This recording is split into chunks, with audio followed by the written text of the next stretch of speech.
Welcome back to episode 22 of Not Another Moto Pod, hosted by Sam Fury. This week we've got the opening round of the 2025 Pro Motocross season from Fox Raceway. Some surprising rides, though some unsurprising winners. And because of how long these motos are and how many guys scored points this week, and just for the sake of the time of the pod, I'm just going to run through the overall results as opposed to each individual moto this season, like I had previously done for the Triple Crowns during Supercross. So we'll try out this new format, and let's see how this thing works out. So let's get started with the 250s. First place on the afternoon, who do you expect? Hayden Deegan, 1-1, incredible rides. Moto 1, he was around 6 early, battled with Joe Shimoda for quite a while.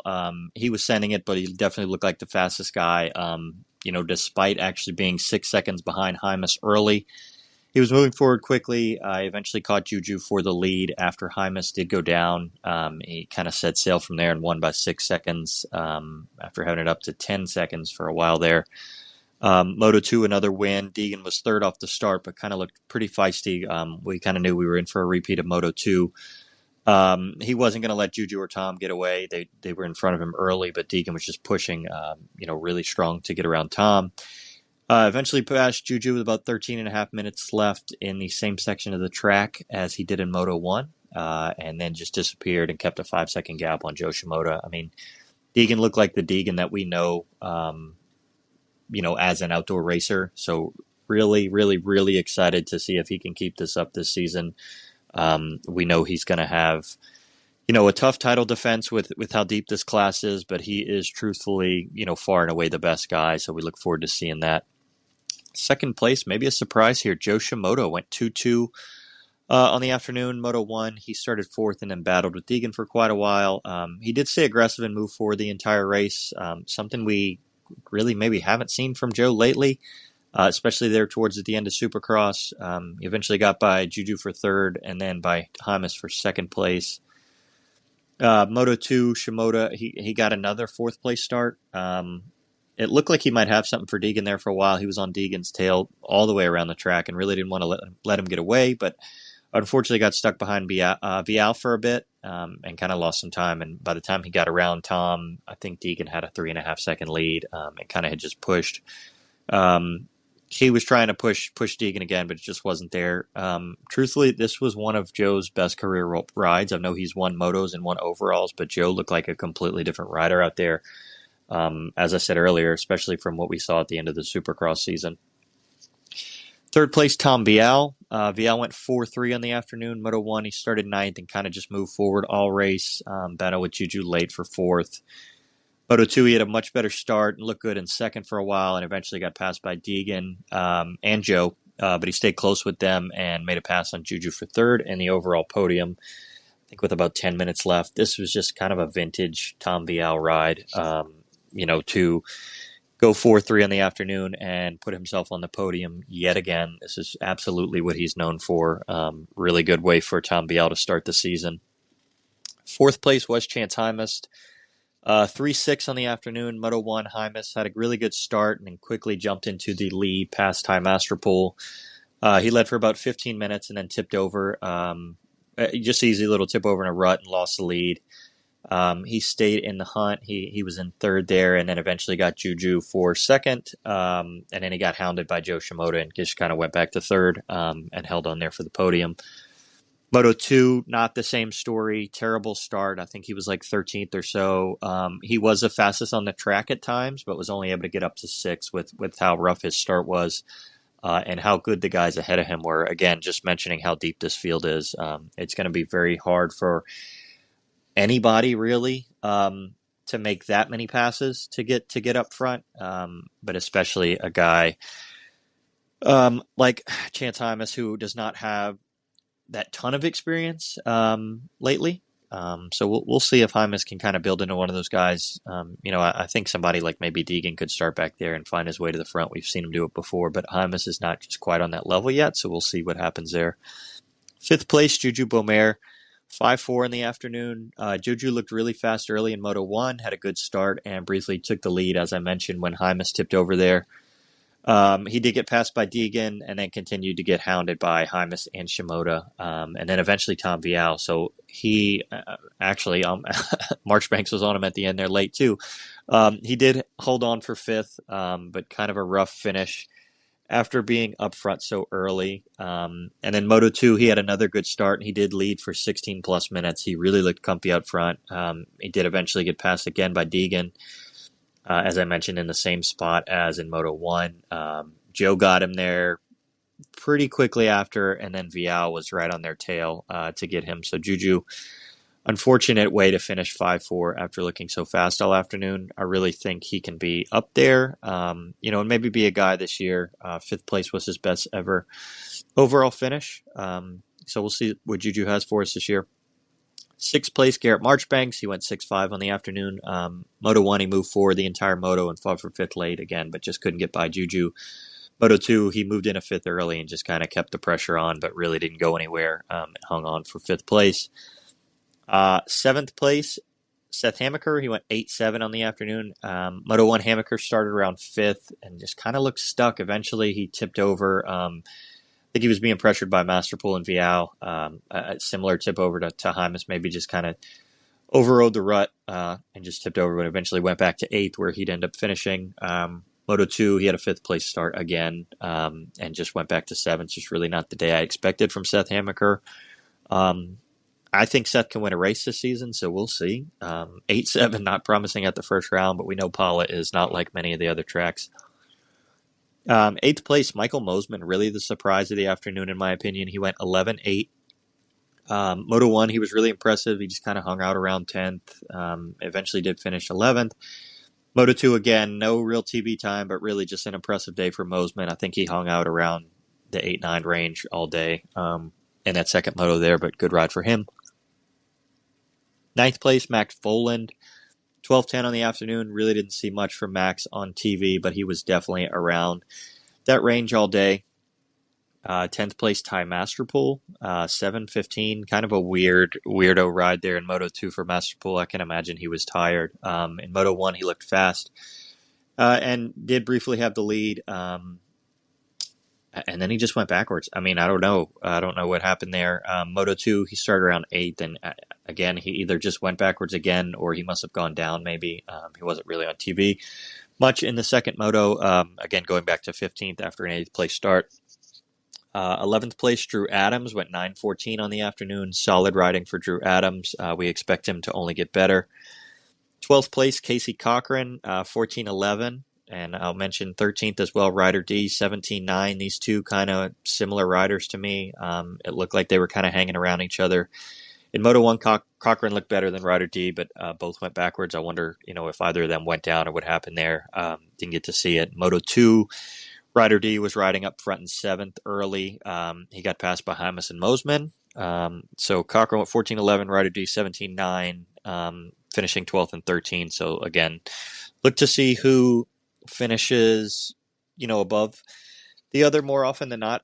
This is going to be an interesting front for me that we've heard that Cochran has been told by Gas that he will not be re-signed for next season. So that'll be interesting. We would imagine Ryder D would be re-signed in that case. So just a little, maybe a small little teammate battle to keep an eye on this season. 14th, Parker Ross. I knew Parker Ross was good, but I didn't think he was this good.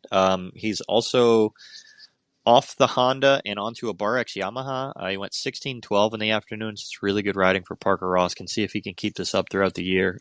Did have a number of guys who we think would generally beat him, finish behind him for one reason or another. So it'll be really interesting to see if Ross is one of these guys, or if maybe he got a bit of the luck of the draw with a lot of these guys, again, finishing behind him for a number of reasons. 15th place, Mikel Harrop. Speaking of guys who we think would be up there, 15-16 on the afternoon, his first pro national. Rough afternoon for Harrop, and just maybe for expectations of what we think we have for him. 16th place, Levi Kitchen. He went 10 DNF. He would have went 10-10, I would imagine. He lost a chain there with about 2 minutes left in Moto 2. He got terrible starts in both motos. He did look better in Moto 2. Levi does not make passes. I've said it for his entire career that I've watched him ride. It drives me insane He's much too good of a rider to not know how to make passes. My Justin Cooper early season Supercross rant applies to Levi Kitchen's entire career. He's way too start dependent, but he is way too good to be that start dependent. So hope Levi can, make me eat my words at some point this season. But a 10-10, a 10 DNF, rough for Kitchen to start the season and really behind the eight ball in the championship hunt, of course. 17th, Dylan Schwartz. He went 24-13. That 13th in Moto2 looked really good. 18th, Enzo Temmerman, the rookie for the Pro Circuit guys. He went 18-17. 19th, Jordan Smith, 13-23. It looked good. He was kind of moving forward a bit in Moto1. Not sure what happened there in the second Moto. Can imagine he went down maybe multiple times, finishing 23rd. He's much faster a rider than that. 20th, Lux Turner, 1918, solid ride for Lux. 21st, Jeremy Martin, a guy who as soon as I published the 250 preview pod, I realized that I forgot to talk about him.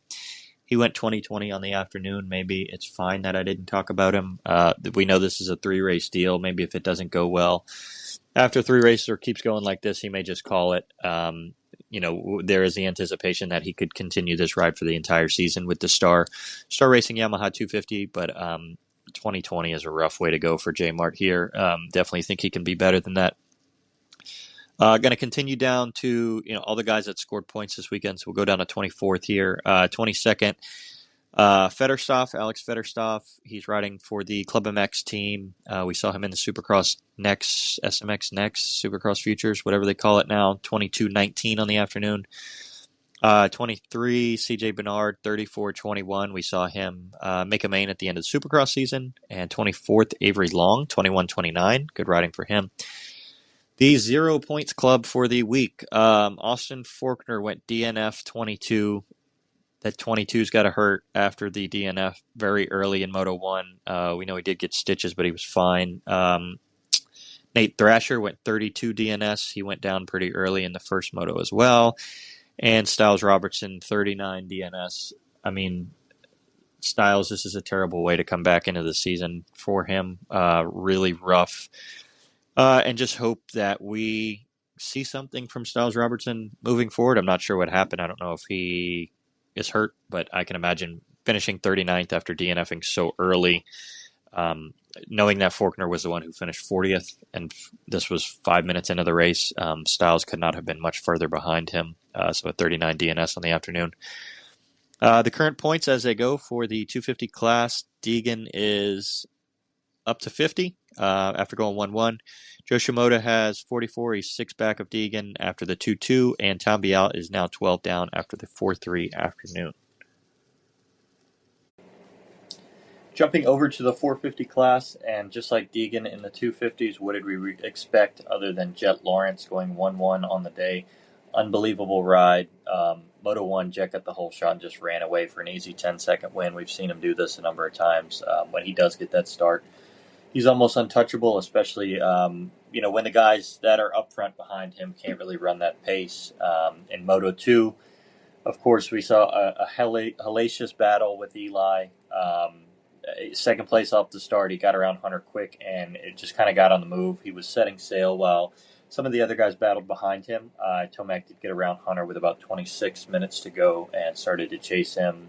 Almost made the pass several times. Jet held him off the entire race. He looked sendy but comfortable in front the whole race. Jet is back. Eli's back. An incredible battle. Last 3 laps, Jet opened up about 10 seconds on him, so the gap there for the remainder of the race is not going to look the same as it did for the whole race. Jet's 8 for 8 at Paula. He's LeVar Ball. He's never lost here. No one's even led a lap at this track in the 450 class with him on the gate. Just unbelievable. 91 laps led in a row. Kind of harkens back to the Stu RC days. Really makes me hopeful for what we're going to see for Jet for the rest of the year. Just unbelievable, truthfully. Second place, kind of as I mentioned, Eli Tomac, 4-2 on the day. Moto 1, Eli had a kind of an 8th place start. He was moving forward quickly. Passes Prado, RJ, some of the other guys to get up to 4th place. And the field was kind of set with about 15 minutes remaining in the first Moto, truthfully. Moto 2, second place. He was 4th place off the gate. made some moves on AP and Hunter early and started to pressure Jet, like I said, with about 26 minutes. Was never quite able to make the move, but was incredibly close several times. Would have liked to see what Jet's response would have been if Eli had gotten by him. I guess we'll never know. He looks like the old Tomac.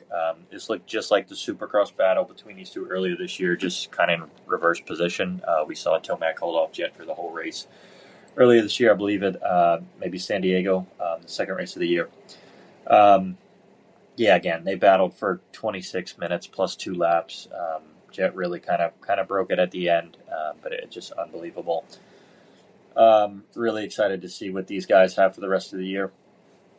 Third place, Hunter Lawrence, 3-4 on the day.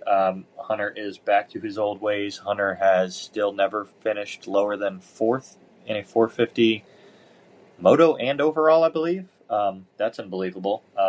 The type of stats that Jet has, being 16 for 17 moto overalls in the 450 class, and they're almost comparable in consistency by Hunter, obviously without the wins, of course, but both of these guys are just unbelievable.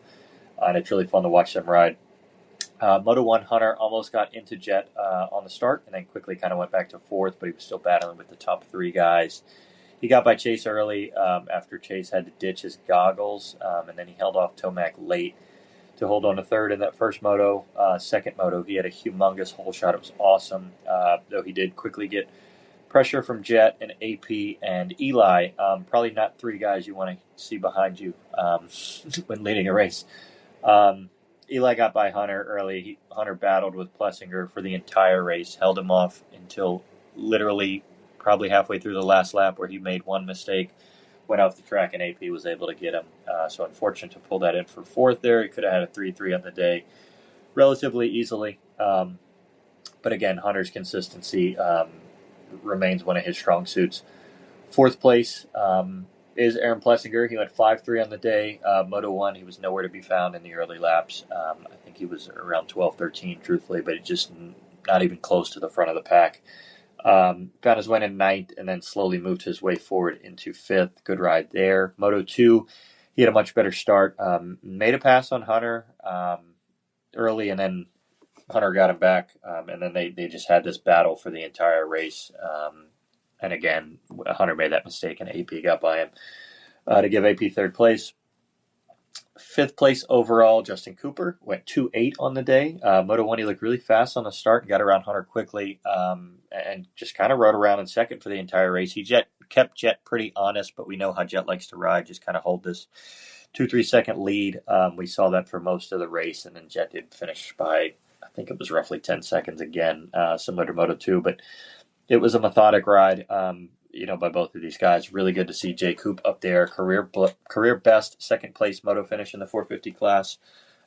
Maybe Jay Coop can win things. I don't think it's going to be off of all-out speed after what we just saw from Jet and Eli, even Hunter and AP.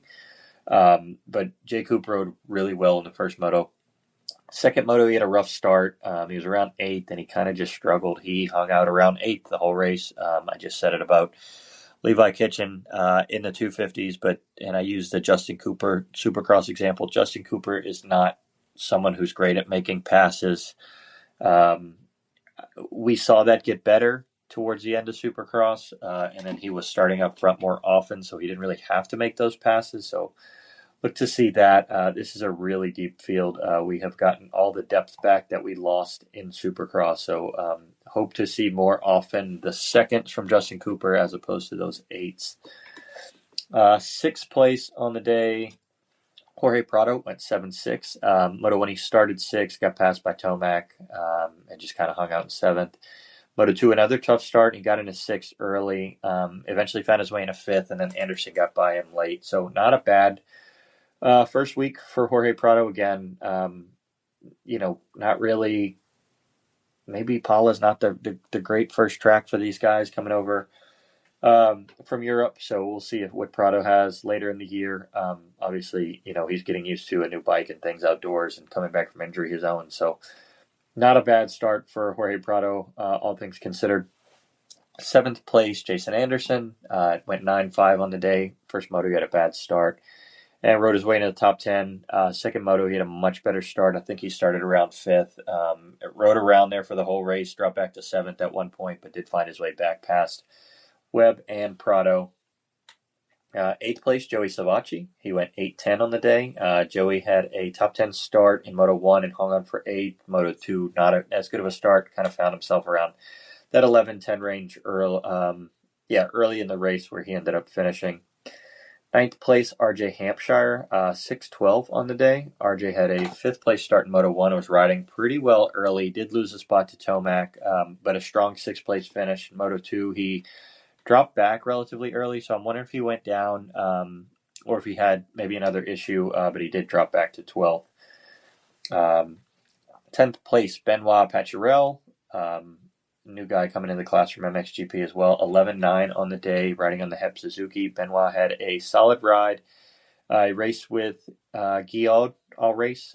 These guys finished in 10th and 11th, two GP guys coming over here, so really good riding by these two. In the second moto, Benoit was around the top 5 early and dropped back to 10th. Kind of what we expect. The guys who finished ahead of him, are the class of the field. Second place, we do have Valentin Guillaume, 10:13 on the day. He rode forward all race in Moto 1. Almost got Anderson on the last lap in that first moto, and then Moto 2 was kind of just a similar ride. Riding around in the 12-13 range. 12th place, we do have Grant Harlan, who went 14:11 on the day. Both motos, he started outside of the top 20 and rode his way forward. Didn't get to see much of him on TV, but just incredible rides. Seeing these finishes and, just watching timing and scoring throughout the race, he was a ways back in both races. So really good riding by Grant Harlan. Hope to see him, get up there and make things interesting this season. We know how good he has been in the past. So really good to see him up there. 13th, Cooper Webb. He did go DNF 7. His bike did explode. I think he was riding around 7th when his bike gave up the first moto, unfortunately. So he could have had a 7-7 on the day, which probably would have put him around Anderson for 7th place overall. So not bad, all things considered. He was battling with Prado almost the entire day, both motos. He had top 10 starts, and again, just kind of hanging around Prado and Anderson all day. He looked better than I expected, truthfully. 7 maybe where I expect him if you put the names next to him. We know Webb is maybe not going to be all in this early on motocross. We know he wants to get those SMX points, but he's not going to be, the Supercross Cooper Webb we're used to in the outdoor class right now.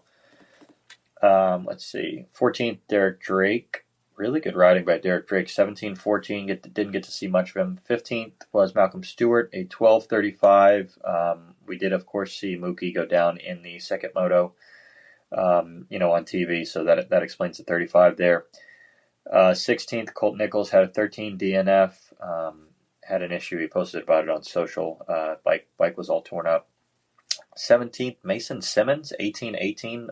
That's awesome. Never heard of this guy until last week. He rode one of the GH races that Colt Nichols did so well in last week. That was the first time I've ever seen his name, and he just went 18-18 for 17th overall, so great job. 18th, Romain Pep, 23-15 on the day. 19th, Harry Koulis, 16-21. Koulis can probably get up into the 14 range. Koulis is a pretty good rider, had a pretty good season last year. 20th, Cody Schock, 15-37. Unfortunately, DNF the second moto. Would have liked to see what Schock could have done. Can be a top 15 guy, can probably be a top 10, top 12 guy pretty consistently in this class. I think Schock is really fast, and he starts very well, so would like to see what he can do if he does start pulling some starts. 21st, Derek Kelly went 30-16 on the day. 22nd, Freddie Noren, 21-17. 23rd, Bryce Shelley, 2019. Really good riding for Bryce Shelley. Unfortunate to get 23rd with a 2019 score. 24th, Lorenzo Locurcio, 1936. I'm assuming that's a DNF. 25th, Nicholas Lapucci, DNF 20.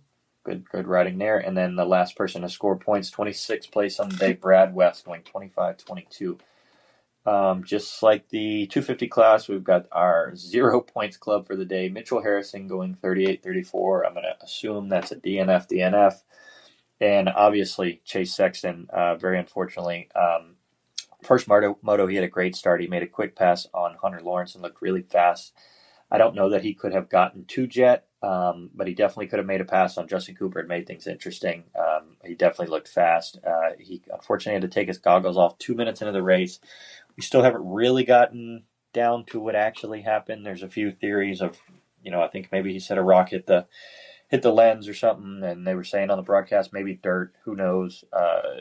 Who knows if it'll ever come out? I don't know that Oakley would maybe let that come out if it was something of the sort. But yeah, Chase rode good, made a mistake, and went down in 10 minutes.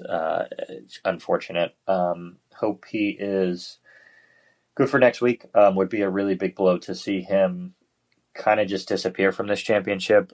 Whether he's down 50 points or not, him being there is going to make this a better championship race, and it could definitely make things interesting and throw a wrench in some other people's battles. So really hope to see Chase back next week.